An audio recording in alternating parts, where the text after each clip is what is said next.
दोस्तों, आपने किराए पर गाड़ी और घर मिलने का तो सुना होगा, लेकिन किराए पर पत्नी मिलने की बात आपने नहीं सुनी होगी। अगर आपको कहे कि कोई ऐसी जगह भी है जहां पत्नी किराए पर मिलती है तो आपको यकीन नहीं होगा, लेकिन ये बिल्कुल सच है।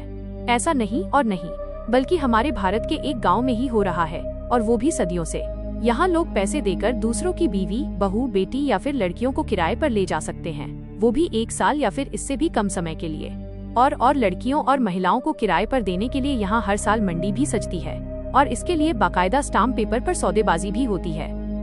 वैसे तो आपने कई ऐसे राज्य और गाँव के बारे में सुना होगा जहाँ पर अजीबोगरीब प्रथाएं निभाई जाती हैं, लेकिन हम आपको आज जिस गाँव के बारे में बताने वाले हैं उसकी कहानी सुनते ही आपके पैरों तले की जमीन खिसक उठेगी। दोस्तों, इस गाँव की स्थिति बहुत ही भयानक है, जहाँ पर महिलाओं की स्थिति बहुत दयनीय है। यहाँ पर महिलाओं को पैरों की धूल के समान माना जाता है।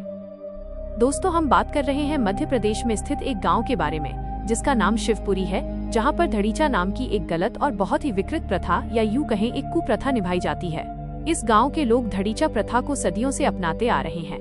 धड़ीचा नामक इस प्रथा के तहत यहां आप महिला की खूबसूरती के आधार पर 10 रुपए से लेकर 20 रुपए तक की बोली लगा सकते हैं। मात्र 20 रुपए में महिला किसी दूसरे पुरुष के साथ रहती है। जी हाँ दोस्तों, मात्र 20 रुपए में। और जैसे ही उस पुरुष का कॉन्ट्रैक्ट खत्म हो जाता है तो वो महिला किसी दूसरे पुरुष के लिए तैयार कर दी जाती है। जिस भी व्यक्ति के पास ज्यादा पैसे होते हैं वो उस महिला को ज्यादा समय तक अपने साथ रख सकता है। इन महिलाओं को इस तरह के बुरे काम करने में कोई शर्म या कठिनाई महसूस नहीं होती है, और अगर कोई महिला इसका विरोध करती है तो उसे समाज से बाहर निकाल दिया जाता है। ये प्रथा कई वर्षों से इस गाँव में प्रचलित है, और यही कारण है कि यही गाँव पूरे भारत में बदनाम है। यहाँ तक कि सरकार ने इस प्रथा को रोकने और समाप्त करने के लिए कई प्रयास किए हैं, इसके बावजूद कहीं कोई नतीजा नहीं निकला है। हालांकि इस गांव में ये कुप्रथा बड़ी धूमधाम से मनाई जा रही है, और ये प्रथा इतनी मजबूत है कि यहाँ किसी को इससे कोई परेशानी नहीं है। लेकिन जो भी हो, यहाँ रहने वाली इन महिलाओं की जिंदगी किसी नरक से कम नहीं है। भले भारत समय के साथ साथ कितनी भी तरक्की क्यों न कर रहा हो, लेकिन इस बात में कोई दो राय नहीं है कि लड़कियों को हमारे समाज में लड़कों से नीचे माना जाता है। आज भी लोग औरतों को इस्तेमाल करने की एक चीज समझते हैं और उनके जिस्म से खेलते हैं। इसलिए सदियों से औरतें डर के कारण खामोश हैं और डर कर जी रही हैं, और इस प्रथा के नाम पर यही सब इस गांव में भी हो रहा है। सरल भाषा में कहें तो प्रथा के आड़ में जिस्म फरोशी का धंधा फल फूल रहा है। इस प्रथा की एकमात्र वजह है लड़कियों की कमी और लिंगानुपात, जिसके चलते यहाँ लड़कियां खरीदना और बेचना आम है। जानकारी के मुताबिक मंडी में लड़कियों की कीमत 15,000 रुपए से शुरू होकर 4 लाख रुपए तक भी हो सकती है।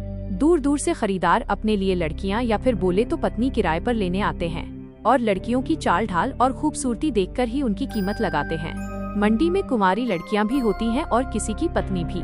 आपको बता दें कि यहाँ औरतों के लिए जो स्टाम्प पेपर बनाकर उन्हें बेचा जाता है, उस पर एक तारीख भी लिखी जाती है, जिसके पूरे होते ही वो लड़की या औरत दोबारा किसी अन्य पुरुष को बेच दी जाती है, या यूं कहिए शादी कर दी जाती है। और अगर पहले वाला पुरुष ही महिला को रखना चाहता है तो उसे फिर से मोटी रकम अदा करनी होती है। महिला चाहे तो करार को बीच में भी तोड़ सकती है। अगर महिला ऐसा करती है तो उसे स्टाम्प पेपर पर शपथ पत्र देना होता है।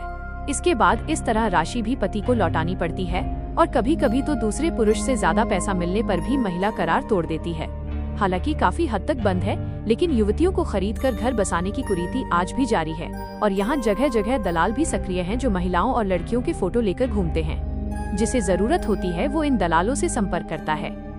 फोटो पसंद करने के बाद दलाल अपना हिस्सा जोड़कर रेट तय करते हैं। फिर इन महिलाओं के साथ जुल्म और दर्द की दास्तान शुरू हो जाती है। तो दोस्तों, आपका क्या कहना है इस गांव के बारे में, और वर्षों से यहाँ चली आ रही इस अजीबोगरीब कुप्रथा के बारे में हमें कमेंट सेक्शन में जरूर बताना। वीडियो पसंद आई है तो लाइक शेयर कर देना, और साथ में इस चैनल पे नए हो तो सब्सक्राइब भी कर देना। वीडियो देखने के लिए धन्यवाद।